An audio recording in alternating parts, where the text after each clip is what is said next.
नमस्कार, मैं आनंद अनु सिंह और आप देख रहे हैं टीच अप सीटेट। कैसे हैं सीटेट के सभी अभ्यर्थी, बताइए।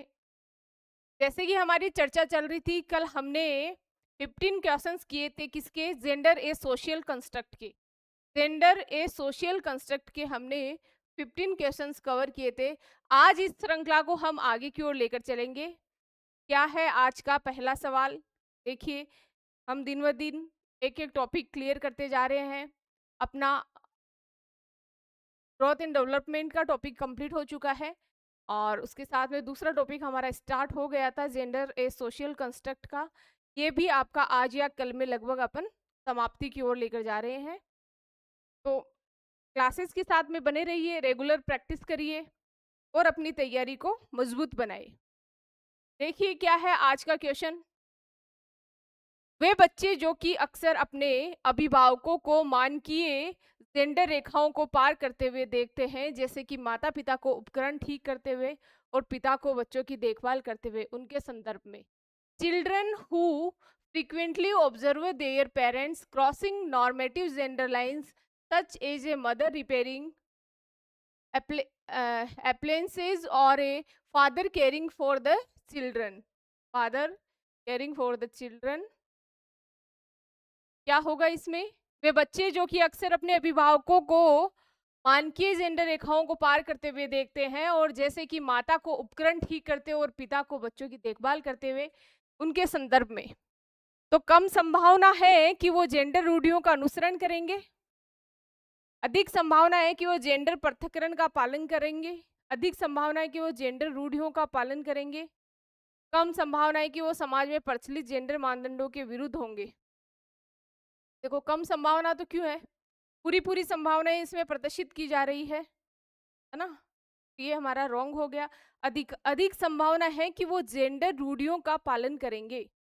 नहीं, वो जेंडर रूढ़ियों का अगर पालन करते तो माँ देखभाल करती बच्चों की और पिता उपकरण को ठीक करते। तो ये भी हमारा क्या है?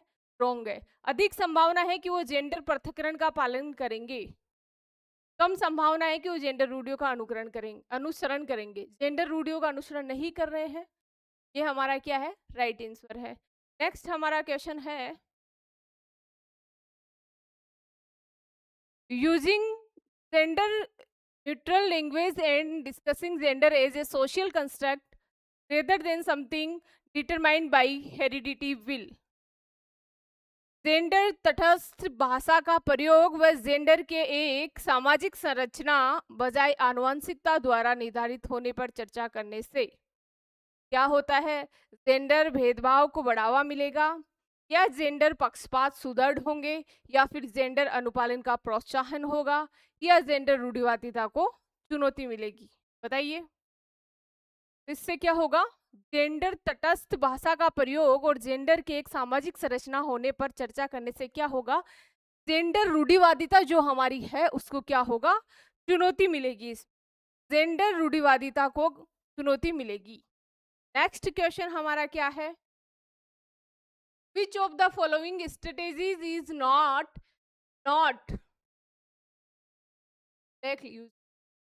not appropriate for a teacher to use to address gender stereotype in secondary classrooms? निम्नलिखित में से कौन सी रणनीति एक शिक्षक द्वारा माध्यमिक कक्षाओं में जेंडर रूढ़िवादिता को संबोधित करने के लिए सही नहीं है? कौन सी रणनीति सही नहीं है? जेंडर रूढ़िवादिताओं को संबोधित करने के लिए कौन सी रणनीति सही नहीं है, ये बताना है आपको। जेंडर की एक सामाजिक संरचना के रूप में चर्चा करना, गैर लिंगवादी व्यवहार को प्रोत्साहित करना, पाठ्यपुस्तकों में पुरुषों और महिलाओं के चित्रण की समालोचनाएं करते हुए चर्चा करना, लड़कों को गणित और विज्ञान और लड़कियों के भाषा विषय लेने के लिए प्रोत्साहित करना। कौन सा सही नहीं है? देखो, लड़कों को गणित और विज्ञान, लड़कियों को भाषा विषय लेने के लिए प्रोत्साहित करना, ऐसा क्यों करेंगे भाई? कि लड़के गणित और विज्ञान ही लेंगे और लड़कियां भाषा विषय लेने के लिए प्रोत्साहित क्यों करेंगे लड़कियों को? ये क्या है? नेगेटिव है। नेक्स्ट हमारा क्वेश्चन क्या है? The notion that girls will perform well in language subject but poorly in mathematics and science reflects. क्या होगा सही जवाब? क्या बात की गई है इसके अंदर?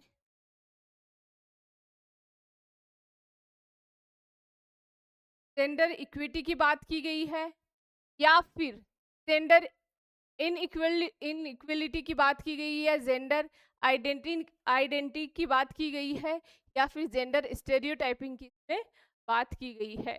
सही है। लड़कियां भाषा में अच्छा प्रदर्शन करेगी परंतु वह गणित और विज्ञान में खराब, यह अवधारणा क्यों दर्शाई है? क्योंकि ऐसा क्या बनाया गया है हमारे बीच में? जेंडर रूढ़िवादिता बनाई गई है, ऐसी धारणा बनाई गई है पहले से ही कि लड़कियां मैथ में कमजोर होती है और भाषा में अच्छा प्रदर्शन कर सकती है। नेक्स्ट हमारा क्वेश्चन है, शिक्षकों को महिलाओं और पुरुषों की गैर परस्परवादी जेंडर भूमिकाओं पर चर्चा करनी चाहिए ताकि गैर परस्परवादी जेंडर भूमिकाओं का मतलब समझ रहे हो? जैसे हमेशा हमने देखा है कि महिलाओं को खाना बनाते हुए दिखाया जा रहा है, महिलाओं को जिम्मेदारियां उठाते हुए दिखाया जा रहा है, जबकि पुरुषों को पैसा कमाते हुए बिजनेस करते हुए दिखाया जा रहा है, महिलाओं को बच्चों की देखभाल करते हुए दिखाया जा रहा है। तो गैर परस्परवादी का मतलब ये हुआ कि आप महिलाओं को भी बिजनेस करते हुए दिखाओ, आप पुरुषों को भी जिम्मेदारियां घर की उठाते हुए दिखाओ, बच्चों की देखभाल करते हुए दिखाओ। दोनों के गैर परस्पर जेंडर भूमिकाओं पर क्या करनी चाहिए? चर्चा करनी चाहिए। तो जेंडर भूमिका में लचीलेपन को चुनौती मिले, जेंडर रूढ़िबद्धता को चुनौती मिले, जेंडर पक्षपात को बढ़ावा मिले, या जेंडर भेदभाव को बढ़ावा मिले। सही में क्या होगा? जेंडर रूढ़िबद्धता है उसको क्या मिलेगी ऐसा करने से? तो चुनौती मिलेगी। नेक्स्ट हमारा क्वेश्चन क्या है? Occasionally, stereotype based on an individual social identity can foster belief of inequality among students. What should a teacher do to mitigate the impact of such negative stereotype? कभी कभार व्यक्ति का सामाजिक अस्मिता पर आधारित विवादी विद्यार्थियों में असमानताओं की मान्यताएं पैदा कर देती है। इस तरह के नकारात्मक रूढ़िवादों का प्रभाव कम करने के लिए एक शिक्षिका को क्या करना चाहिए? ऐसा करने के लिए विद्यार्थी को ये कहना चाहिए कि अधिगम एक अनियंत्रित प्रक्रिया है। ऐसे उदाहरण देना जो यह दर्शाए कि ये रूढ़िवाद सच है। इस बात पर बल देना कि अधिगम प्रयास पर प्रभावी रूप से निर्भर है, या फिर विद्यार्थियों को बारंबार इनाम और सजा देना। क्या होगा राइट आंसर? एक बार सभी कमेंट करके बताएं।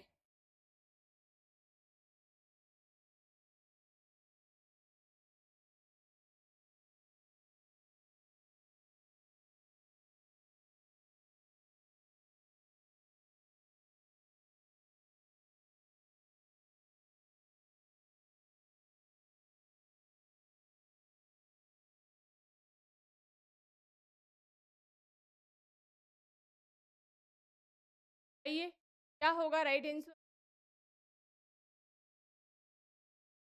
बात पर बल देना कि अधिगम प्रयास पर प्रभावी रूप से और है, अधिगम प्रयास पर प्रभावी रूप से निर्भर है, इस बात पर होना चाहिए तो शिक्षिकाओं को। नेक्स्ट हमारा क्वेश्चन है, आप क्वेश्चन को पढ़ेंगे, बताएंगे।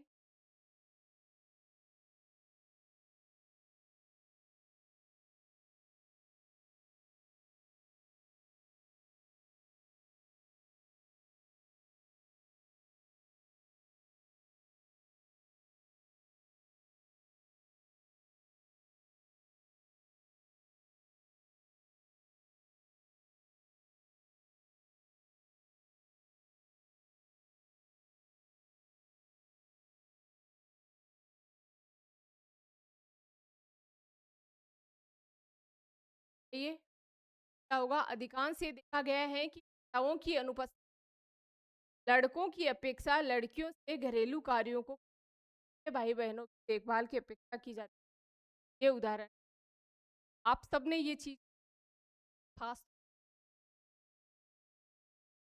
जब भी मम्मी घर से बाहर जाती है तो घर की सारी जिम्मेदारियां उसी के कंधे पे होती, साफ सफाई से लेकर कोई आ रहा है तो चाय पानी बनाना, घर का खाना बनाना, पीछे जो भी लोग हैं उन केयरटेक करना, सारी जिम्मेदारियां किस का कोई भी रोल, लड़के एक पानी का ग्लास भर के भी नहीं, ऐसी चीज करना चाहिए, कुछ को पूर्ण रूप से। बताइए क्या होगा इसमें राइट आंसर? जेंडर रूढ़िवादिता है, ये बनी हुई है हमेशा से, मम्मी बोलती है ना, तो ये थोड़ी करेगा, इससे झाड़ू थोड़ी निकलेगी, आप निकालो। ये खाना थोड़ी बनाएगा, क्यों, ये खाना खाता नहीं है क्या, खाना नहीं बनाएगा। ये बच्चों की देखभाल नहीं कर सकता, आदमी है। आदमी ने क्या बच्चा पैदा नहीं किया है, क्यों देखभाल नहीं कर सकता? जब एक महिला कर सकती है तो आदमी क्यों नहीं कर सकता है, पुरुष। इस रूढ़िवादिता को खत्म करना होगा, ये जेंडर रूढ़िवादिता ये बनी हुई है। नेक्स्ट क्वेश्चन हमारा है,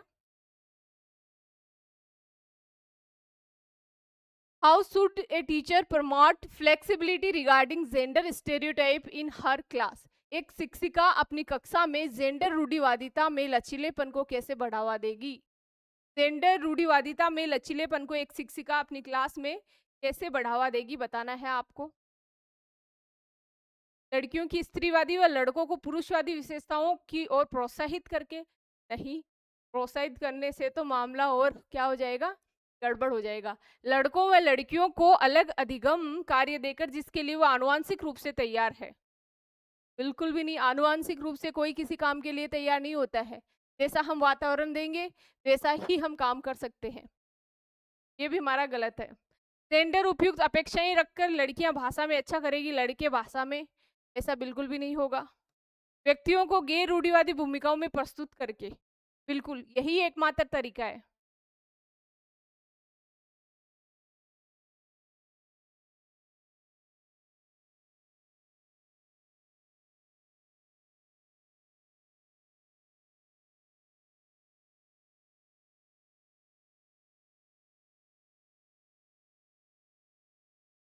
हाँ जी, तो यही एकमात्र तरीका है। बीच बीच में कॉल आ रहा है, थोड़ा डिस्टरबेंस हो रहा है, जरूरी कॉल है तो कॉल लेना भी पड़ रहा है। व्यक्तियों को गैर रूढ़िवादी भूमिकाओं में प्रस्तुत करके, और आजकल ऐसा देखने को भी मिल रहा है, लड़कों को और लड़कियों को, मतलब व्यक्तियों को गैर रूढ़िवादी भूमिकाओं में प्रस्तुत किया भी जा रहा है। आज की जो जनरेशन है, आपने देखा होगा कि आपके जो भी भैया है, वो सुबह सुबह खाना बना रहे हैं, भाभी है वो कुछ और काम कर रही है, फिर वो दोनों मिलके ऑफिस जा रहे हैं, मतलब दोनों दोनों तरफ की जिम्मेदारियां निभा रहे हैं, राइट।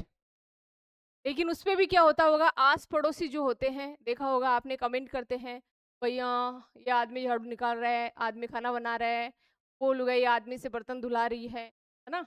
ऐसी चीजें करके उनको और प्रोत्साहित किया जाता है रूढ़िवादी धारणाओं को अपनाने के लिए। लेकिन ऐसा नहीं करना है। आप सब पढ़े लिखे हैं, आप सब इन चीजों को समझते हैं, ये सभी अपने घर के काम में, अपने बाहर के काम में अपनी जिम्मेदारियों को निभाए, विवादिता को जड़ से खत्म करे। Right answer D. नेक्स्ट हमारा है, बहुत से टेलीविजन विज्ञापनों में पुरुष महिलाओं को के उनके रूढ़िवादी भूमिकाओं में दर्शाते हैं। एक अध्यापिका को अपनी कक्षा में इस विषय पर किस प्रकार चर्चा करनी चाहिए? आपको पता है न्यूज़पेपर में एड दिए जाते हैं बहुत सारे, जिसमें महिलाओं को दिखाया जा रहा है, पुरुषों को, अगर पुरुषों से रिलेटेड कोई काम है तो उसमें पुरुषों को दिखाया जा रहा है, कुछ काम के लिए सिर्फ महिलाओं को दिखाया जाता है, केयर टेक में सिर्फ महिलाओं को दिखाया जाता है, वहाँ पुलिस पुरुष को नहीं दिखाया जाता है ना। के लिए क्या चर्चा करनी चाहिए? वह उन्हें उन विज्ञापनों में दिए गए वक्तव्यों को उनके योग्य स्वरूप पर स्वीकार करने को प्रोत्साहित करे। बिल्कुल भी नहीं करना चाहिए। वह उन्हें इन विशेषज्ञों को आलोचनात्मक दृष्टि से विश्लेषण कर किसी तार्किक निर्णय पर पहुंचने के लिए प्रोत्साहित करे। उन्हें विज्ञापन में दिए गए तथ्यों के आधार पर निर्णय लेने के लिए प्रोत्साहित करे। वह छात्रों को विज्ञापन में दिए गए पुरुष महिला व्यवहार को अनुकरण के लिए प्रोत्साहित करे। तो राइट आंसर इसमें क्या होगा बताइए? वह उन्हें इन विशेषज्ञों को आलोचनात्मक दृष्टि से विश्लेषण कर किसी तार्किक निर्णय पर पहुंचने के लिए क्या करना चाहिए? प्रोत्साहित करना चाहिए कि वास्तव में क्या सही है क्या गलत है। विज्ञापन में तो कुछ भी दिया हुआ है, लेकिन आपको खुद को ये तर्क वितर्क करना चाहिए। नेक्स्ट आपका क्वेश्चन है, विद्यार्थियों द्वारा ग्रहित जेंडर रूढ़िवादों को भंग करने के लिए एक अध्यापिका को क्या करना चाहिए? Challenge the gender stereotype held by student, what should a teacher do? Option पढ़िए और जवाब दीजिए।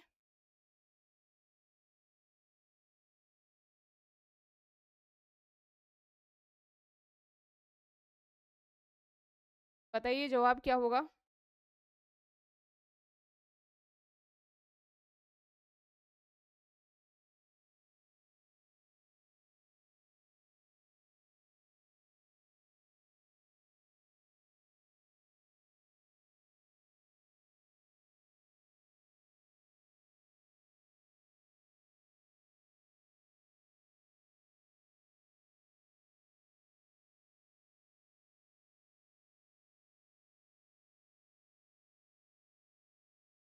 विद्यार्थियों को उन रूढ़िवादों के साथ रहने देना चाहिए। ऐसे विविध उदाहरण साझा करने चाहिए जो उन रूढ़िवादियों को चुनौती दे।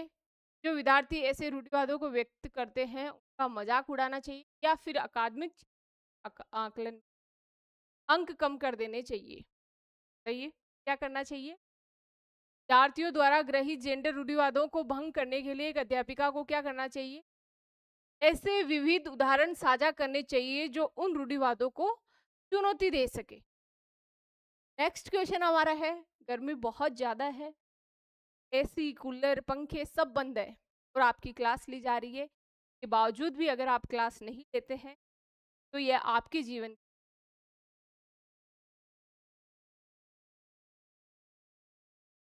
नेक्स्ट क्वेश्चन पे आगे, एक सह शैक्षिक कक्षा में अध्यापक को निम्नलिखित में से कौन सा व्यवहार नहीं करना चाहिए क्योंकि वह जेंडर रूढ़िबद्धता को पुनर्बलित करेगा?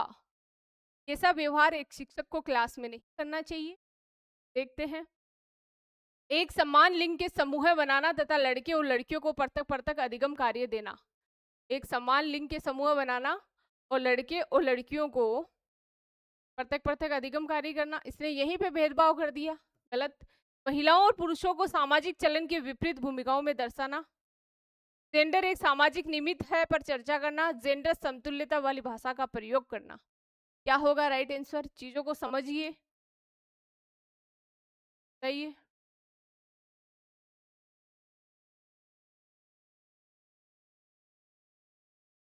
देखिए लड़कियों को पृथक पृथक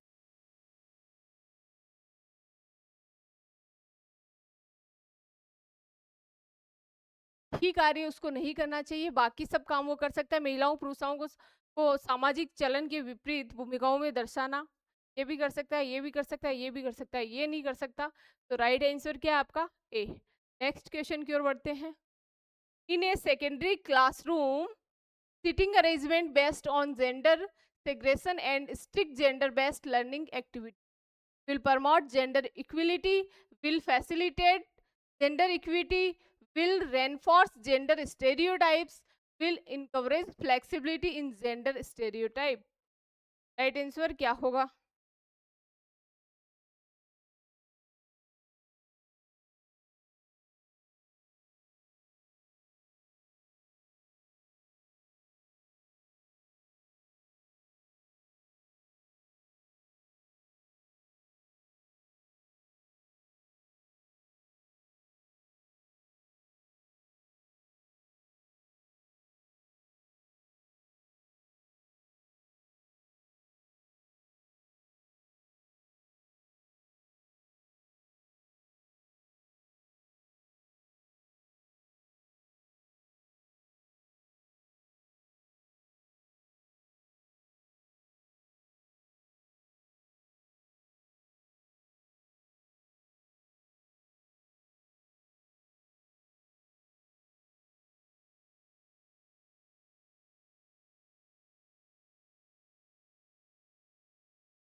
हाँ जी, सॉरी, एक कॉल आ गया था।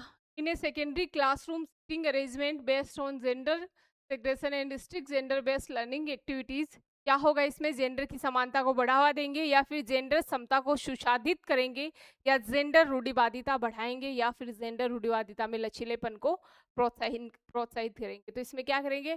जेंडर रूढ़िवादिता में जो लचीलापन है उसको क्या करेंगे? प्रोत्साहित करेंगे। नेक्स्ट आज का हमारा क्वेश्चन है, द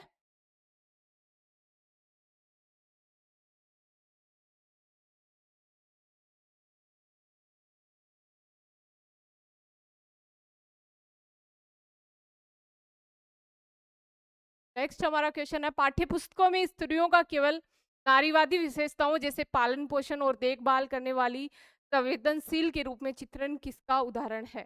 बताइए। पाठ्य पुस्तकों में आप देखते होंगे स्त्रियों को केवल नारीवादी विशेषताओं जैसे पालन पोषण व देखभाल करने वाली संवेदनशील के रूप में चित्रण किया गया है। क्या होगा इसमें राइट आंसर? स्त्रियों की जन्मजात क्षमताओं के चित्रण का, जेंडर पक्षपात का, या जेंडर समानता का, या फिर जेंडर समता का की बात की गई है इसके अंदर। के अंदर बात की गई है जेंडर पक्षपात का, पक्षपात किया जा रहा है एक तरीके से। नेक्स्ट क्वेश्चन है, जेंडर भूमिकाएं हैं अधिग्रहित व्यवहार, जन्मजात व्यवहार, जैविक संरचनाएं, या फिर आनुवांशिक निर्धारित।